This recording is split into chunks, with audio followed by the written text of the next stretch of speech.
Welcome to another production by the Millennial Mechanical Therapist. Your hosts, Dr. Joseph Gravino and Dr. Clay Case, are two physical therapists trying to treat health issues mechanically. Listen further for patient cases, guest videos, advantages and disadvantages of the way they practice, and much more. Thanks for tuning in today. Check us out on YouTube, Facebook, and at our website. We hope that you learn a lot from watching this video and you come back for more.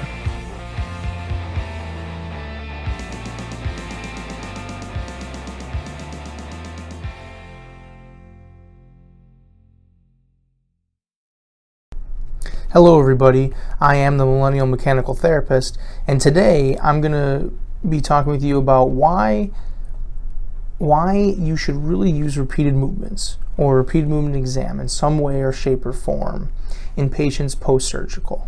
Now that may seem a bit outlandish, or it may seem a little bit dogmatic in that I'm saying you need to be doing repeated movements all the time. And as much as I struggle with that thought quite often, am I being too dogmatic? Am I just looking for things to work? Well, I just had a patient today.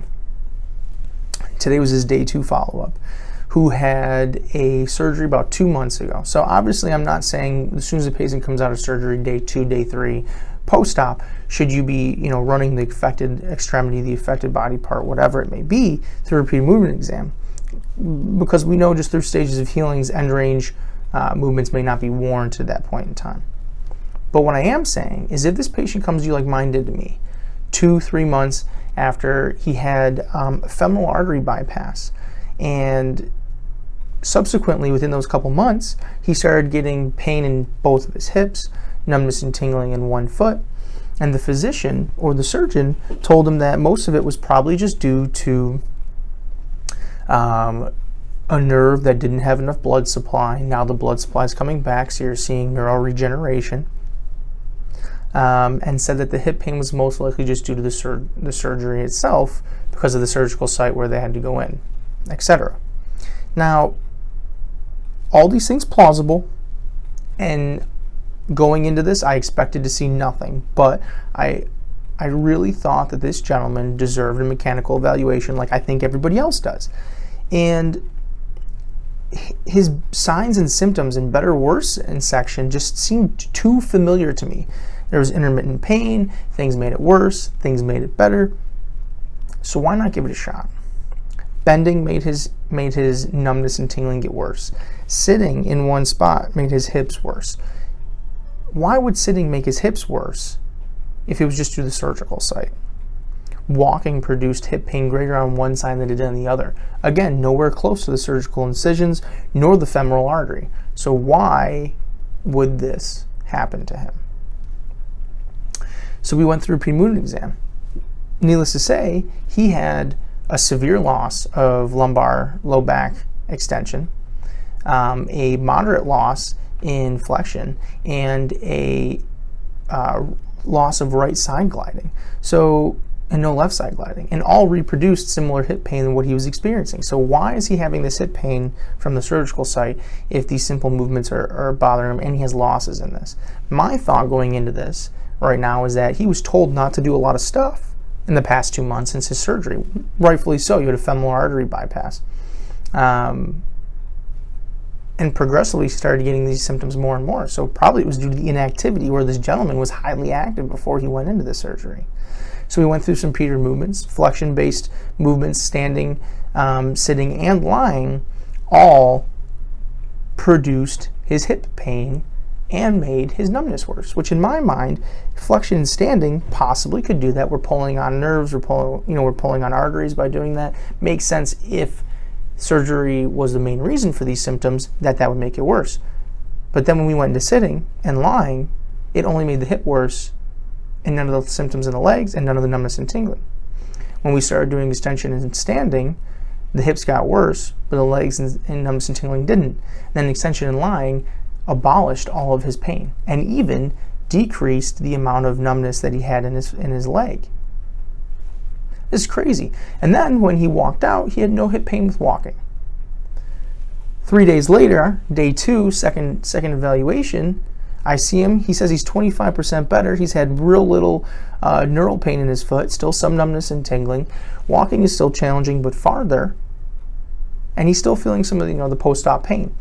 We go through progression of forces. We find that with a little bit of patient-generated force and ultimately what ended up being a little bit of clinician force, he was able to walk much farther before hip pain came on. He had no neural pain. He had some numbness and tingling, and his range of motion got better. So here's a gentleman who had a huge surgery, had symptoms come on much after the actual surgery, and everyone's just blaming it on the surgery, and even he's blaming it on the surgery. And to tell you the truth, it could have been from the surgery for all we know going into it, but some of those signs and symptoms were just weird. Some of the things made my gut say, put this gentleman through a repeated movement exam.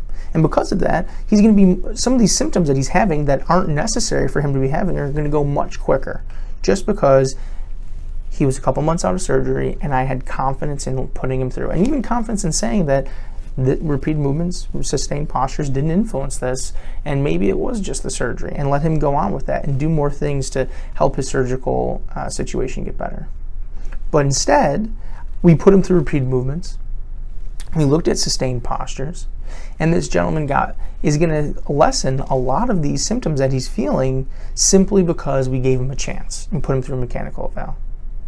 I mean, that's awesome. And people aren't looking at this. That's what, and even I go into this doubting, like, well, it's post-surgical. But you know what? If we can help someone, even if we can help them a quarter, get better a quarter more, faster, don't they deserve that? Like, don't they deserve to be 25% better, faster, even if that's all we got from him?